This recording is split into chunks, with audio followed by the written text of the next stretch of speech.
السلام علیکم ورحمۃ اللہ وبرکاتہ۔ ناظرین، میں حافظ عبدالوہاب آپ کا دوست۔ سب سے پہلے درود و السلام اللہم صلی علی سیدنا و مولانا محمد مبارک وسلم۔ ناظرین کرام، آج کی ویڈیو میں بیان کریں گے شہادت فاروق اعظم رضی اللہ تعالی عنہ، آپ کا زخمی ہونے کا تاریخ اور شہادت تک آپ سب سے التجا ہے کہ اس ویڈیو میں جڑے رہیے۔ اسلامی انفارمیشن ہماری زندگی کے لیے عین مقصد ہے۔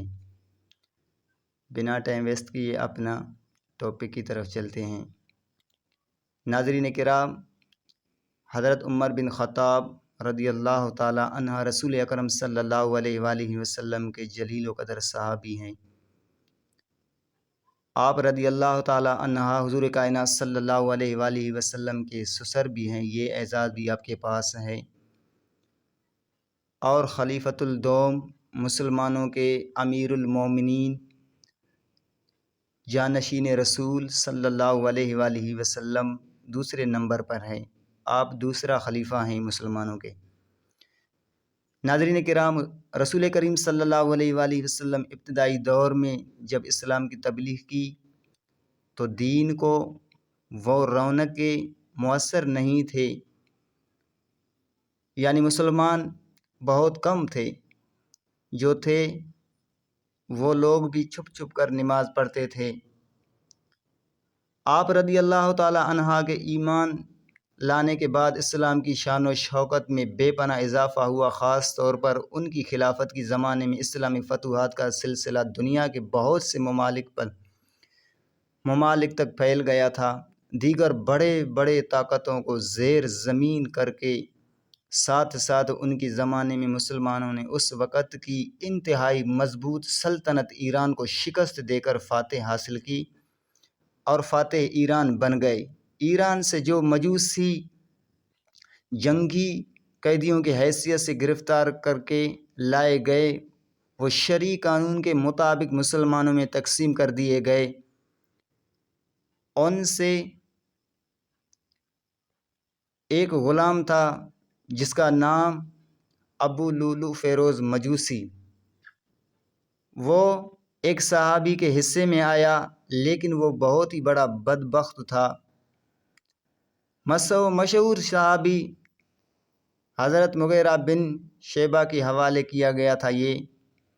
اس نے فاروق اعظم رضی اللہ تعالی عنہ کو شہید کرنے کی منصوبہ بھی بنایا۔ اس نے ایک خنجر تیار کیا، اسے کئی بار زہر میں لت پت کیا گیا، پھر رات کو مسجد نبوی جا کر چھپ گئے۔ سیدنا فاروق اعظم رضی اللہ تعالی عنہ فجر کی نماز بہت سویرے اندھیرے میں شروع کر کے اور بڑے بڑے سورتیں پڑھتے۔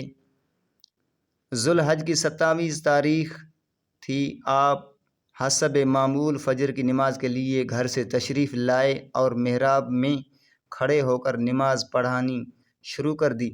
ابھی تک تکبیر تحریمہ ہی نہیں کی گئی تھی کہ اس خبیث ایرانی مجوسی نے اپنے خنجر سے 3 کاری ضرب آپ کی شکم مبارک پر لگا کر آپ کو زخمی کر دیا۔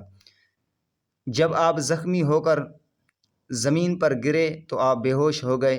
حضرت سیدنا عبد الرحمن بن عوف رضی اللہ تعالی عنہ آپ جلدی سے آپ کی جگہ پر آ کر مختصر نماز پڑھائی۔ ابو لولو فیروز مجوسی نے بھاگنے کی کوشش کی، مسجد سے نکلنا چاہا، لیکن نمازیوں کی صفیں دیوار کی طرح کھڑی تھی۔ اس دوران اس نے 13 اور صحابہ کو بھی زخمی کیا، جن میں 7 صحابہ کرام رضی اللہ تعالیٰ بعد میں شہید بھی ہو گئے۔ آج بھی مساجد اور نمازیوں پر حملہ کرنے والا اور ان کو شہید کرنے والا یہی ابو لولو فیروز کی جانشین ہے، اور اس کی شروع کیے ہوئے بزدلانہ وار کو سر انجام دے رہے ہیں۔ اللہ تعالیٰ سے دعا ہے کہ اللہ تعالیٰ ان کو ہدایت فرمائے۔ چنانچہ جب نماز ختم ہوئی تو ابو لولو فیروز مجوسی کو گرفتار کر لیا گیا۔ جب اس بدبخت نے دیکھا کہ بچنا بہت مشکل ہے، تو اس نے اپنی ہی تلوار سے اپنے اوپر وار کیا اور خودکشی کر لی۔ نماز ختم ہونے کے بعد سیدنا فاروق اعظم رضی اللہ تعالیٰ عنہ کو گھر لایا گیا۔ تھوڑی دیر میں آپ کو ہوش آیا تو اسی حالت میں اٹھ کر آپ نے نماز عطا فرمائی اور دریافت فرمایا کہ میرا قاتل کون ہے؟ عرض کیا گیا ابو لولو فیروز مجوسی۔ آپ نے اللہ تعالیٰ کا شکریہ ادا کیا کہ اس نے ایک کافر کے ہاتھ سے شہادت عطا فرمائی۔ آپ کو یقین ہو گیا کہ اللہ تعالیٰ نے میری دعا قبول فرمائی، کیونکہ آپ دعا کیا کرتے تھے کہ اے اللہ مجھے شہادت نصیب فرما اور میری موت تیرے یار تیرے نبی رحمت صلی اللہ علیہ وآلہ وسلم کے شہر یعنی مدینہ منورہ میں ہو۔ ایک دفعہ ناظرین کرام، آپ کی صاحبزادی ام المؤمنین، مومنین کی ماں حضرت حفصہ رضی اللہ تعالیٰ عنہ آپ کی زبان مبارک سے یہ دعا سن کر عرض کیا، یہ کیسے ہو سکتا ہے ابا جان کہ آپ کہہ رہے ہیں کہ میں فی سبیل اللہ شہید ہوں اور آپ کی شہادت رسول کریم صلی اللہ علیہ وآلہ وسلم کی شہر یعنی مدینہ منورہ میں ہو۔ ان کا خیال تھا کہ فی سبیل اللہ شہادت کی صورت تو یہی ہے کہ اللہ تعالیٰ کا بندہ میدان جہاد میں کافروں کے ہاتھ شہید ہو۔ آپ اپنی صاحبزادی سے فرمایا کہ اللہ قادر مطلق ہے، اگر چاہیں گے تو یہ دونوں سعادتیں مجھے نصیب فرما دیں گے۔ آپ نے حضرت صہیب کو اپنی جگہ امام مقرر فرمایا اور اکابرین صحابہ میں سے 6 صحابہ کو نامزد کیا کہ وہ میرے بعد 3 دن کے اندر مشورے سے اپنی ہی لیے ایک امام مقرر کریں، اپنے لیے ایک خلیفہ مقرر کریں۔ یہ 6 صحابہ کرام عشرہ مبشرہ میں سے تھے۔ پھر آپ نے اپنے صاحبزادہ حضرت سیدنا عبداللہ بن عمر کو بلایا اور فرمایا کہ ام المومنین عائشہ صدیقہ کے پاس جاؤ اور میری طرف سے سلام کے بعد عرض کرو کہ میری دلی خواہش ہے کہ میں اپنی دونوں بزرگ ساتھیوں یعنی رسول اکرم صلی اللہ علیہ وآلہ وسلم اور جانشین رسول سیدنا صدیق اکبر رضی اللہ تعالیٰ عنہ کے ساتھ دفن کیا جاؤں، اگر آپ اس کے لیے دل سے راضی ہوں تو۔ پھر اگر وہ راضی نہ ہو تو بیٹے مجھے جنت البقیع میں بہتر ہے کہ دفن کیا جائے۔ انہوں نے ام المومنین کی خدمت میں حاضر ہو کر آپ کا پیغام پہنچا دیا۔ ام المومنین نے ارشاد فرمایا کہ وہ جگہ تو میں نے اپنے لیے رکھی تھی، لیکن اب میں اپنے اوپر ان کو ترجیح دیتی ہوں۔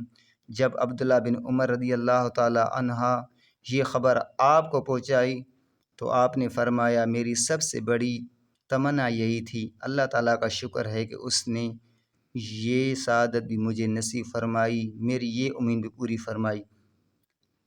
حقیقی سے جا آپ 27 ذوالحج کو وہ دن بدھ کا تھا زخمی کیے گئے تھے اور 1 محرم الحرام بروز اتوار آپ کی شہادت جام ہے کہ آپ نے اس دنیا سے اوجل ہو کر خالق حقیقی سے جا ملے، اور آپ کی نماز جنازہ حضرت سیدنا صہیب رضی اللہ تعالیٰ عنہ نے پڑھائی اور رسول اکرم صلی اللہ علیہ وآلہ وسلم کے روضہ اقدس میں صدیق اکبر کے پہلو میں آپ کو دفن کیا گیا۔